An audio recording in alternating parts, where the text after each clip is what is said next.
If I were to make another tiny house, I wouldn't do a whole lot differently as far as the floor plan. I'm really happy with the floor plan. Although materials wise, the exterior is plywood. It's board and batten, so it has plywood and then the battens are on the seams. And I live in Southern California. It rains about 2 to 3 times a year and it is not holding up well at all. And I painted that stuff to death. So there are multiple coats of paint and the plywood is just like peeling up, and it's not bad right now, but I think in 5 years it could be a catastrophe and I don't really want to think about it. Don't know what I would do differently, but I know I do not recommend that at all. Other than that, I'm really happy with the way it's turned out. It really took a lot of thought. What advice would I give? Definitely talk with someone who knows what they're doing, whether it be construction wise or someone who's already built a tiny house before. I didn't really have a community of people who had already built a tiny house before, so there were a lot of times where things really had to be engineered from scratch, and I think that if I had that, things might have gone a little bit faster. It definitely took a whole lot longer than I thought. I was hoping to finish this in 6 to 9 months, and currently I'm on year 3. A lot of that had to do with the fact that, I went on vacations, I was working on other people's schedules, so that really made it take a lot longer, especially with the way things were done. Could have been faster ways to do it, but definitely a little more time than you would think, not unless you're hiring professionals to do the entire build.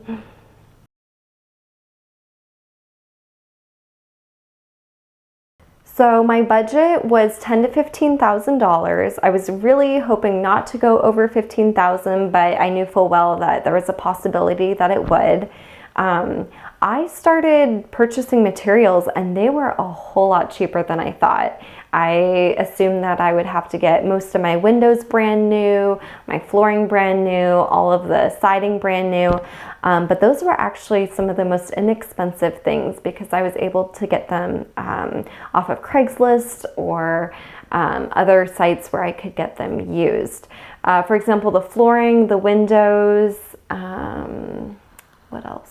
Well, the flooring and the windows in particular, even though I bought them used, they're actually brand new. So they had never been installed. I got windows for $20, $30, $40. I want to say I'm at around $9,000 for the whole build, which I'm really proud of just because tiny houses can run sometimes $20, $30, $40, $50, even $60,000. But almost all of that savings came from the fact that my dad did all the labor and I helped him with all that. So we didn't have to hire anyone, and that saved probably tens of thousands of dollars. So $9,000 is the estimate. I would say the main reason why I was able to finish this house for under $10,000 is I literally spent almost an entire year acquiring materials. So it's not like I had to wait around for 6 weeks to find something on Craigslist because I already had it. So I think I had all the windows except for maybe 1 or 2 before I even started the framing of the house. The stove was actually the very first item that I bought and one of the last things that got installed. So the fact that I spent all that time ahead of time is partly why I was able to finish this project for such little money. It really also depends upon where you live. I live an hour outside of Los Angeles, so there's a lot of reuse stores, Habitat for Humanity, I don't know exactly what they're called.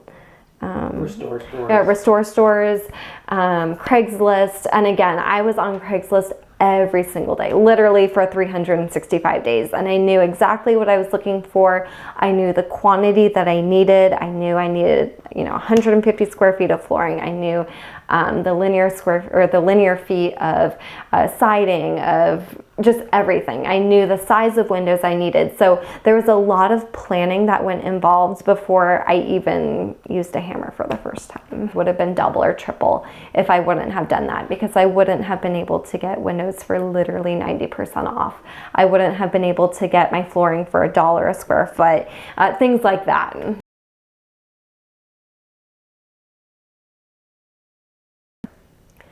Half of the reason why I wanted to build a tiny house is because I wanted to learn construction. And considering my dad knows so much in construction, he was able to teach me so much. If I didn't have him helping me, it would have been, well, there would be no tiny house. It would have been a disaster. Either that or I would have had to hire a whole bunch of people. Tiny houses, if you're hiring people to make them, really are not cost effective. I think it's absolutely crazy for people who spend $50,000, $60,000 on a tiny house. I don't think that they're for everyone. The fact that I was able to do mine for under $10,000, I'm thrilled. Another cost that you really have to think about though is the time. Every person is worth so much an hour. Another factor that you really have to consider is the time.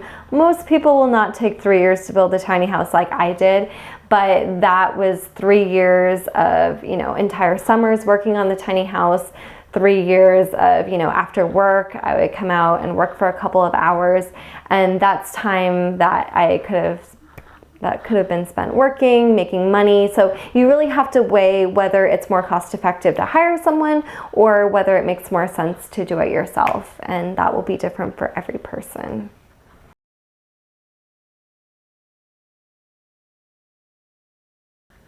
Well, I tend to have very high expectations.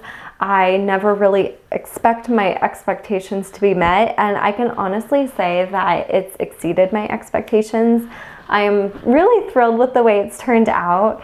I'm happy with the size of the house. I'm happy with the finishings of the house.